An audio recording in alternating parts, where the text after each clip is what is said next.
ለመሆኑ በዓለም ታሪክ 130 ሚሊዮን ህዝብ ያለው በገዛ መሪዎቹ ክህደት የባህር በር ተነጥቆ በበረሃ መካከል የታነቀ ሀገር አይታችሁ ታውቃላችሁ? አዎ፣ እያወራው ያለሁት ስለ ኢትዮጵያ ነው። አሰብ በደም የተገዛች በህግ የተረጋገጠች የኢትዮጵያ የኢኮኖሚ ደም ስር ነበረች። ነገር ግን ቅኝ ተገዢ ነበርን የሚል የፈጠራ ታሪክ የሙጥኝ ያሉት ወያኔና ሻቢያ የሀገራችንን ትንፋሽ ለባዕድ አሳልፈው ሰጡ።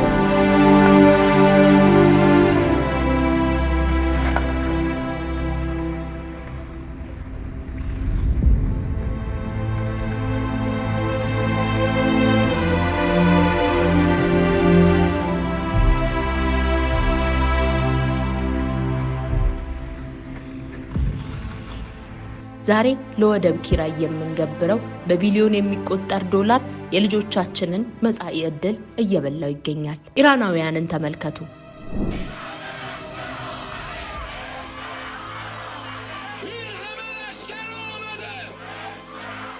በፖለቲካ ቢለያዩም በሀገር ሉዓላዊነት ግን አንድ ልብ ናቸው። እኛስ የታጣውን አንጡራ ሀብታችንን ለማስመለስ ልዩነታችንን ወደ ጎን የምናደርግበት ጊዜው አሁን አይደለም ወይስ የታሪክ ተወቃሽ ሆነን እንቀጥላለን? በዚህ ዶክመንተሪ የአሰብን የታሪክ ደባዎችና የቀጣዩን ትውልድ ብቸኛ አማራጭ ፍንትው አድርገን እናሳያለን። እውነቱን ለመስማት ተዘጋጅታችኋል? አብራችሁን ቆዩ።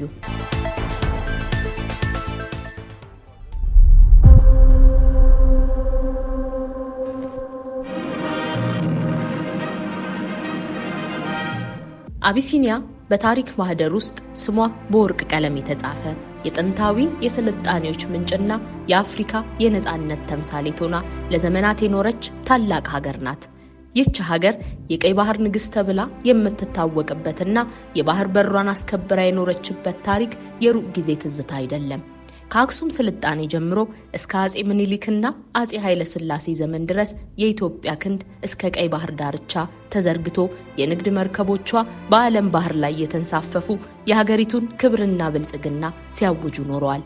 ሆኖም ግን ባለፉት 35 ዓመታት ውስጥ በሀገራችን ላይ የተከፈተው የታሪክ ክህደትና የስልታዊ ጥፋት ዘመቻ ኢትዮጵያን ትንፋሽ አጥታ እንድትቆይና ለጎረቤቶቿ የወደብ ኪራይ እየገበረች እንድትኖር አድርጓታል።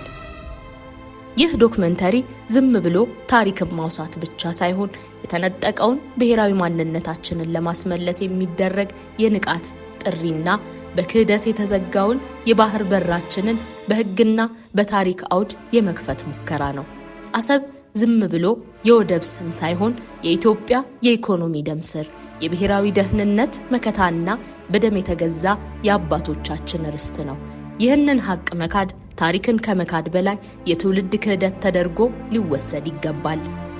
የኤርትራ ጥያቄ በአጼ ኃይለ ሥላሴ ዘመን መነሻውን ሲያደርግ የኢትዮጵያ መንግስት የባህር በሩንና የሀገሪቱን አንድነት ለማስጠበቅ የነበረው ጽኑ አቋም የሚደነቅ ነበር። በ1940ዎቹ መገባደጃ ላይ የተባበሩት መንግስታት ድርጅት የኤርትራን ዕጣ ፈንታ ሲወስን ኢትዮጵያ ያለ ባህር በር መኖር እንደማትችልና አሰብ የኢትዮጵያ የተፈጥሮ የባህር በር መሆኑን በጽኑ ተገንዝቦ ነበር። በዚህም ምክንያት ኤርትራ ከኢትዮጵያ ጋር በፌዴሬሽን እንድትቀላቀል የተደረገው በታሪካዊና ባህላዊ ትስስር ብቻ ሳይሆን ለቀጠናው ሰላምና ለኢትዮጵያ ሕልውና የወደብ መኖር ወሳኝ በመሆኑ ጭምር ነበር። ሆኖም ግን የደርግ አገዛዝ ወደ ስልጣን ሲመጣ በወቅቱ የነበሩት የፖለቲካ ጥያቄዎች በሰላማዊና በዲሞክራሲያዊ መንገድ ከመፍታት ይልቅ ወደ ግትር የጦርነት አማራጭ ማዘንበሉ ለሻቢያና ለሌሎች ተገንጣይ ኃይሎች መጠናከር ትልቅ ዕድል ፈጥሯል። ደርግ በሀገር ውስጥ የሚካሄደው የዲሞክራሲያዊ አሰራርና የጭፍጨፋ ተግባር የህዝብ ድጋፍን እንዲያጣ ሲያደርገው፣ በተቃራኒው ኢትዮጵያ ኤርትራን በቅኝ ይዛለች የሚለውን የፈጠራ ታሪክ ለሚያራምዱ ኃይሎች የሞራልና የወታደራዊ ድጋፍ እንዲያገኙ መንገድ ጠርጓል።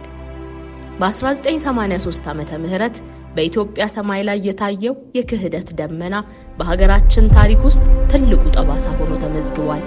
ደርግ ሲሸነፍ ስልጣኑን የተቆጣጠሩት ህወሓትና ሻቢያ ገና ከጅምሩ ኢትዮጵያዊነትን ለማዳከምና ሀገሪቱን በመከፋፈል ለማፈራረስ ቆርጠው ተነሱ። ህወሓት እንደ መንግስትነት የሀገርን ጥቅም የማስጠበቅ ኃላፊነት ቢኖርበትም በተቃራኒው ኤርትራን ለማስገንጠልና አሰብን ያለምንም ቅድመ ሁኔታ አሳልፎ ለመስጠት ከሻዕቢያ ጋር በሚስጥር ተስማማ። በወቅቱ በኤርትራም ሆነ በቀሪው የኢትዮጵያ ሕዝብ መካከል ምንም አይነት ግልጽና ነፃ ውይይት ሳይደረግ በጉልበትና በይስሙላ ሕዝበ ውሳኔ ኤርትራ እንድትገነጠል ተደረገ። ይህ ውሳኔ የታሪክም ሆነ የሕግ መሰረት የሌለው በሁለቱ ድርጅቶች መሪዎች ፍላጎት ላይ ብቻ የተመሰረተ የግፍ ውሳኔ ነበር።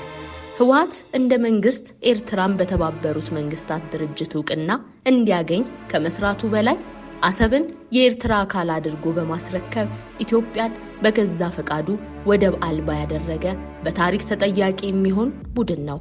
በተለይ የብሔር ብሔረሰቦች መብት እስከ መገንጠል የሚለው ከውጭ የተቀዳና ለኢትዮጵያ ባዕድ የሆኑ ንድፈ ሐሳብ ዛሬ ሀገር ላስገነጠሉት ኃይሎች ዋነኛ የሞራል ጋሻ ሆኖ አገልግሏል። ይህ መፈክር ኤርትራን ከማስገንጠል አልፎ ዛሬም ድረስ በኢትዮጵያ ውስጥ የዘር ፖለቲካ እንዲነግስና ዜጎች በማንነታቸው እንዲለያዩ ለማድረግ እንደ መሳሪያነት እየተገኘ ይገኛል። አሰብን የማጣት ጉዳይ የኢኮኖሚ ኪሳራ ብቻ ሳይሆን የብሔራዊ ክብርና የሉዓላዊነት ጥያቄ ነው።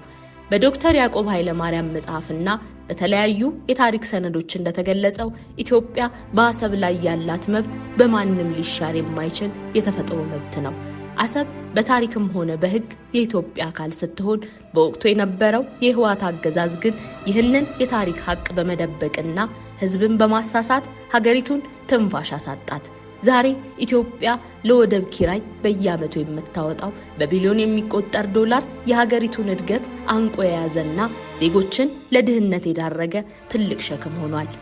ኤርትራ ከኢትዮጵያ ከተገነጠለች በኋላ ያለ ዝርፊያና ያለ ኢትዮጵያ ሀብት መኖር እንደማትችል በተግባር ታይቷል።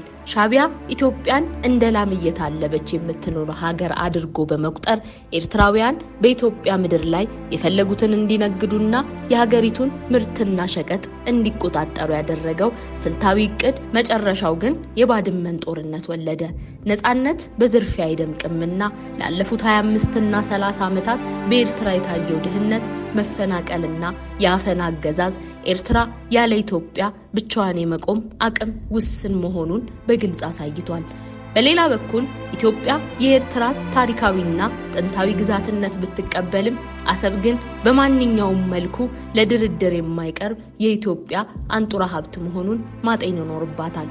ወደፊት የሚመጣው ማንኛውም የኢትዮጵያ መንግስት የህዝቡን ድምጽ በማዳመጥና ታሪካዊ መረጃዎችን በመያዝ አሰብን ወደ እናት ሀገሯ ለመመለስ በቁርጠኝነት መስራት ይኖርበታል። ዛሬ ላይ ሆነን ከሌሎች ሀገራት በተለይም ከኢራናውያን የምንማረው ትልቅ ትምህርት አለ።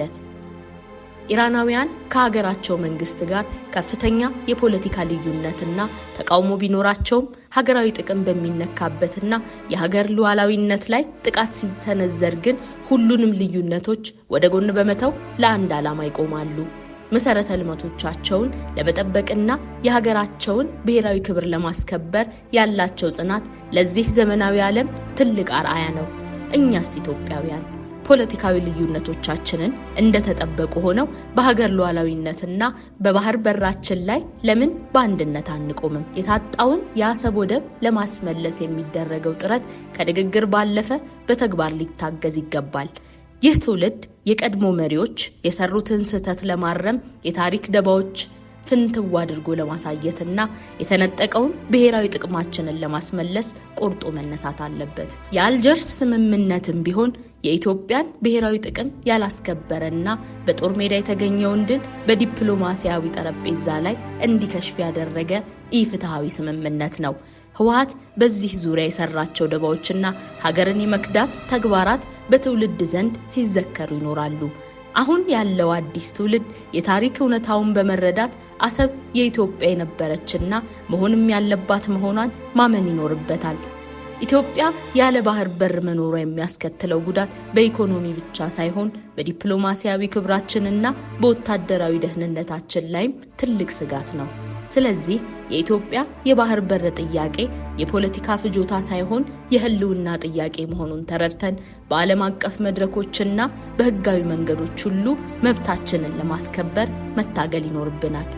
በአጠቃላይ ከኤርትራ ጋር የሚኖረን የወደፊት ግንኙነት ተከባብሮ በጉርብትና ከመኖር ባለፈ በፖለቲካዊና በኢኮኖሚው ረገድ ለኢትዮጵያ የሚኖረውን ጠቀሜታና ጉዳት በሚገባ መመርመር ያስፈልጋል።